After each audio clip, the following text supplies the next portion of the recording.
Viewers और अजीज अतिबा कराम, breast का ढीलापन और ब्रेस्ट का लटक जाना, छातियाँ ढीली होना, ये बड़ा मसला है। फिर बाज़ मरीज़ों के ब्रेस्ट ख़वातीन ये छोटे होते हैं और वो भी एहसास कमतरी का शिकार होती है। तो ब्रेस्ट ढीले और लटकने वाले जो ब्रेस्ट हैं उनके लिए नुस्खा अलग है। ये मैं दोनों नुस्खे आज पेश करूँगा। जिनका ब्रेस्ट ढीला है या उनके लटके होते हैं उनके लिए काफूर 5 ग्राम, मुर मक्की 10 ग्राम और अल्कोहल 150 ग्राम। अल्कोहल 150 ग्राम। काफूर और मुर मक्की को बिल्कुल बारीक पाउडर करके तो आपने अल्कोहल में डालना है और उसमें उसको हल करना है।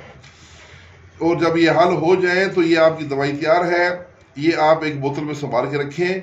बवक्ते ज़रूरत जब आपने इस्तेमाल करना हो तो इस बोतल में से 2 ml आपने लिक्विड लेना है, 2 ml 2 मिलीलीटर, और उसको 20 ml पानी में मिला लेना है। और फिर वो जो पानी है दवाई वाला वो छातियों पर दिन में 2 बार मसाज करना है। छातियों के लटक जाने में उनको टाइट करने के लिए अज हद मुफीद है।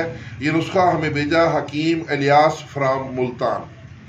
अब इसके साथ ही दूसरा नुस्खा कि जिनके ब्रेस्ट छोटे होते हैं उनकी नशोनुमा के लिए, उनको ग्रोथ करने के लिए भेड़ के दूध से जो निकला हुआ घी है, ये जो पठान काबली है इनके पास भेड़ें बहुत ज़्यादा होती हैं, इनका ये दूध भी निकालते हैं और दूध से घी भी निकालते हैं। तो उनसे दूध लेके खुद आप घी निकालें, ज़्यादा बेस्ट है। तो उस घी में आपने जौंकें लेनी है, जौंक, और थोड़ा सा बच और जौंक, ये 2 चीज़ें हैं। ये तोला लेके या 2 तोले लेके आप 1 पाव भेड़ के घी में इनको फ्राई करें और तकरीबन उसमें 1 तोला गुलनार यानी अनार के फूल वो भी डाल के फ्राई करें।